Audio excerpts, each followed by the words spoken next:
So, ladies and gentlemen, I'm delighted to officially open this exhibition. It celebrates the first anniversary of Innovation Union by showcasing the best of innovation in Europe. I was determined from the start that the first Innovation Convention should not just talk about innovation, but should show innovation in action and show its real benefits. So it gives me tremendous pleasure to share with you 48 fascinating research and innovation stories taking place in the 27 member states of the European Union, all of which were funded by grants from the EU's Research Framework Programme and the Competitiveness and Innovation Programme. They are inspiring examples of research and innovation that help improve our society, improve our economy, and improve the lives of people everywhere. You will see many fascinating breakthroughs and state-of-the-art applications. For instance, a brain-computer interface that allows physically disabled people to communicate better, and a new system that saves lives in earthquakes or explosions. You can test a tool that could help drastically reduce our energy consumption by harvesting energy at the micro and nano scales. Or you could even try to keep up with one of the world's most dexterous robots. These are just a few examples from the exhibition, which itself shows only a selection from more than 450 applications to take part. These excellent exhibits are just the tip of Europe's innovation iceberg. I would like to thank all of those who gave their time and resources to help us to showcase here some of the best results of EU-funded research. I also encourage you to visit the Knowledge and Technology Transfer Avenue, where the research world meets the world of finance. Here you can find out what the European Investment Bank and the European Investment Fund, business angels and venture capital associations are doing to turn fresh ideas into excellent products and services. Don't miss the EU support services on intellectual property rights and on technology transfer, and find out how the European standards organisations are enhancing the use of research results.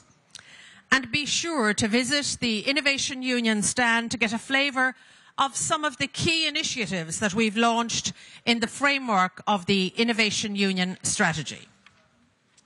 For instance, the European Institute of Technology that's creating new environments for innovation with the simple and powerful idea of bringing together education, research and business, the pilot European Innovation Partnership on Active and Healthy Ageing that pools knowledge and resources to add 2 healthy years to our lives, or the platform on social innovation that's promoting new ways to collaborate to meet social needs. These are 3 priorities for Europe in this difficult time. There are 3 priorities: growth, growth and more growth. And there are 3 clear messages coming out from this exhibition: to get smart, sustainable and inclusive growth, invest in research and innovation, invest in research and innovation, and invest in research and innovation. Why is this so important? Prioritising investment in these areas now is the recipe for ensuring growth and jobs in the future. One study shows us, as you know, that achieving the EU's target of achieving 3%, investing 3% of GDP in R&D by 2020 could create 3.7 million jobs by 2025.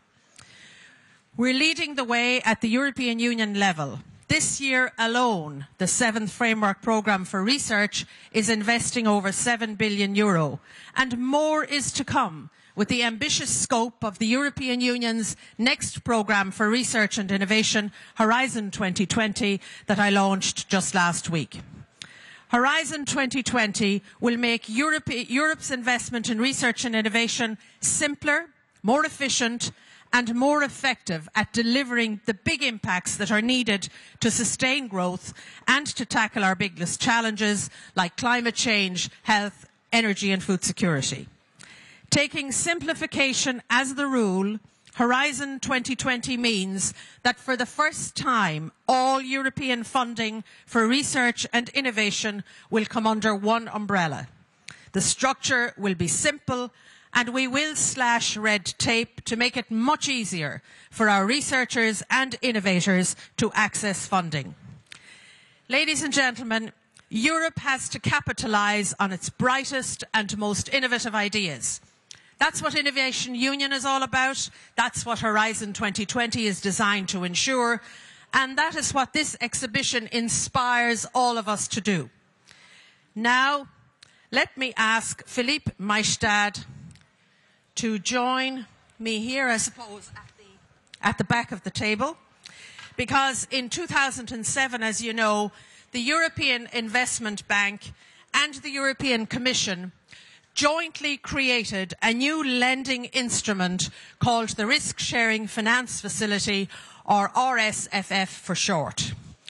That aims to turn good ideas into reality by improving access for research, for development, access to finance and for innovation.